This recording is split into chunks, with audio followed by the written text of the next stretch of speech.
भूतपूर्व प्रधानमंत्री लाल कृष्ण आडवाणी जी को भारत रत्न बहुत पहले मिलना चाहिए था, जिसको देने में काफ़ी देरी हुई। इनका जीवन जो था, ये पैदा हुए थे पाकिस्तान में 1927 में, और इन्होंने आरएसएस को ज्वाइन किया था 1942 में। और 1942 में ये कराची में ही थे, वहीं पे इन्होंने आरएसएस को ज्वाइन किया।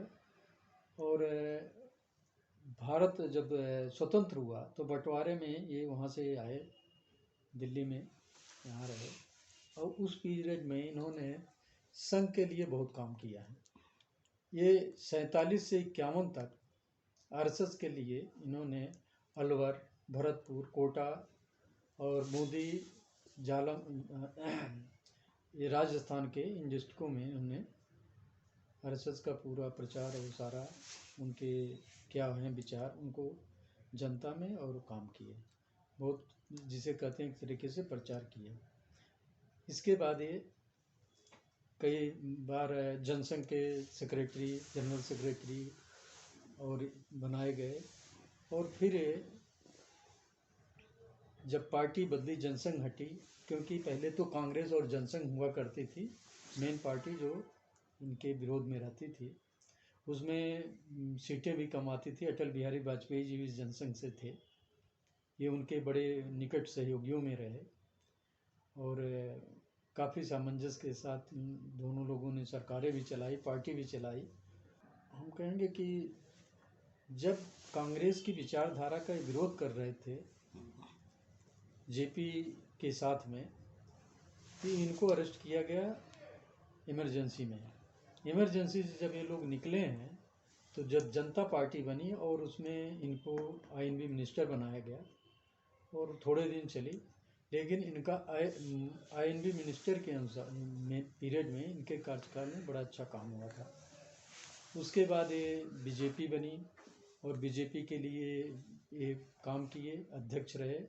और इन दिनों में इसमें इन्होंने बहुत सारी यात्राएं की, जिसमें एक तो हमारा जो बहुत महत्वपूर्ण राम रथ यात्रा जो निकाली गई थी 90 में, जिसमें बहुत हंगामा हुआ और राम जन्मभूमि के संदर्भ में निकाली गई, और उसमें हिंदुओं को उन्होंने काफ़ी जागरूक किया। उसमें बहुत सारे हिंदू संगठन साथ थे और वो पूरे भारतवर्ष में एक क्रांति लाई और अपोजिशन की राजनीति में एक क्रांति लाई। जो तुष्टीकरण की राजनीति चल रही थी, जिसे कहते हैं कि किसी एक धर्म, किसी एक जात की राजनीति करना, किसी व्यक्ति विशेष की राजनीति होना, उसका इन लोगों ने विरोध जो किया था उस तुष्टीकरण का, उसमें परिवर्तन बहुत तगड़ा आया और लोग अवेयर हुए इनकी यात्रा से। और एक कहा जाए संघ का इन्होंने बहुत बड़ा काम किया, जो संघ चाहती थी उसको अचीव किया। संघ का भी मोटिव जो है वो राष्ट्रवाद है और लोगों को अच्छा स्थान मिले, अच्छी परवरिश हो और देश उनके लिए सर्वोपरि है, धर्म भी सारे सम्मान पाएँ, ये सारी चीज़ें उसमें हैं, खूबियाँ हैं। ऐसा नहीं किसी एक के लिए संघ की विचारधारा है, उसको इन्होंने आगे बढ़ाया, लोगों में अवेयरनेस लाई और लोग इनके पीछे चले और सत्ता परिवर्तन भी किया इन्होंने, जिसका रिजल्ट रहा 92 में कल्याण सिंह के पीरियड में बाबरी मस्जिद गिरी और वहाँ पे राम मंदिर के केस चल रहे थे, इनकी सरकार को जाना पड़ा। फिर इनकी सरकार आई, 3 दिन 13 दिन, ये सारी 3 महीने चलती रहीं, ये सारा होता रहा। फिर इनकी एक स्थिर सरकार आई 99 से 2004 तक की, जिसमें आप होम मिनिस्टर रहे और उस कार्यकाल में इन्होंने बहुत अच्छे डिसीजन लिए और इनके ही कारण कई जगहों पे, जैसे जम्मू कश्मीर की समस्या थी और इंटरनल बहुत सारे समस्याएं हो रही थी, जिसमें आए दिन बम फोड़ना और सारे शुरू रहा, वो सब ख़त्म होता रहा, उस पर अंकुश लगा। और कांग्रेस के पीरियड में फिर वो उसना चलता रहा 10 साल तक उसके आगे।